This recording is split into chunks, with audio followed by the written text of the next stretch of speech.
Now, Richard Fitzwilliams is a royal commentator who's been reporting on the royals for many years now, and he's with us now. Richard Fitzsimmons, thanks so much for joining us this morning. And what's your first response to the baby news? It's absolutely thrilling, and I have to tell you, the state of anticipation that we've been in the whole of today, not to mention the last 3 weeks, of course, because if it's possible, since Diana had William 10 days early, we haven't known specifically, and all sorts of speculation, as you know, and rumour about the dates. What we've seen is so joyous and a thrill for a couple who are so obviously in love with each other, the world's most glamorous royal couple, and as we know, it's a boy, and he's going to be called George. That's my bet, by the way. Yes, a number of people are saying George. Why is that the early money? Well, it's because of the Queen's father, George VI. I mean, the new generation will remember him as portrayed by Colin Firth in The King's Speech. It's a wonderful film, and Geoffrey Rush was superb in it too, of course. But it gave an indication of what he sacrificed for his country. And it's in his memory that I strongly suspect that George is the best bet. I mean, some say James. The last James left in ignominious circumstances in 1688, so I do not think so. Philip and Charles may well feature because there may well be 4 names. But this is such a happy occasion, and the crowd thronging the streets of London, cheering and the Buckingham Palace gates, and of course the press sweltering in the hottest day for about 7 or 8 years. I mean, it really has been a day to remember, the sort of day that you'll think back and remember where you were when you heard the news that Kate was taken into labour. A journalist tweeted because they spotted a car enter the side of the hospital at St Mary's. Now, you've been reporting on the royal family and associated people for a very long time, and we know that when these big events take place, whether it be a funeral or a birth or a key anniversary, support for the royal family usually receives a little bit of a bump. Do you anticipate that this time around as well?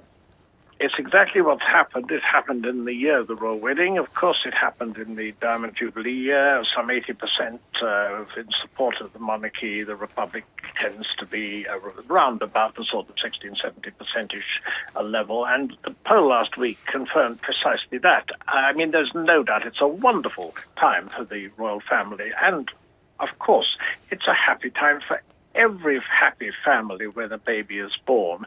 But consider the joy of the Queen, her 3rd great-grandchild, and we know Zara's expecting early next year as well. So it's one of these occasions when you think the service that the royal family have given, that the Queen and Prince Philip were absolutely delighted, that you've got the sense of rejoicing, but also you've got the feeling that Kate is being eased into the job. She's enjoying a great deal of it. She has beauty and poise. We know that she had a difficult early pregnancy, but look how radiant she looked in the days before she went into seclusion. And my bet is there will be a photo call that we will all remember tomorrow on the steps of St Mary's Paddington, very much reminiscent of that with Charles and Diana with William in 1982.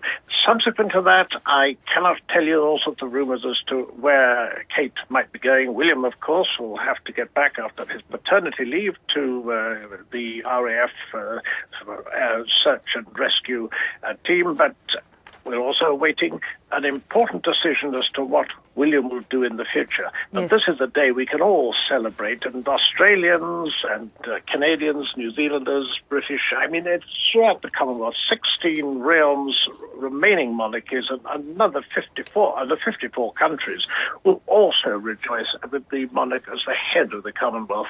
And internationally, the Americans, I mean, terrific interest there. Richard Fitzwilliams, the line of succession has been secure for quite some time with William, and of course now we have this 3rd in line to the throne.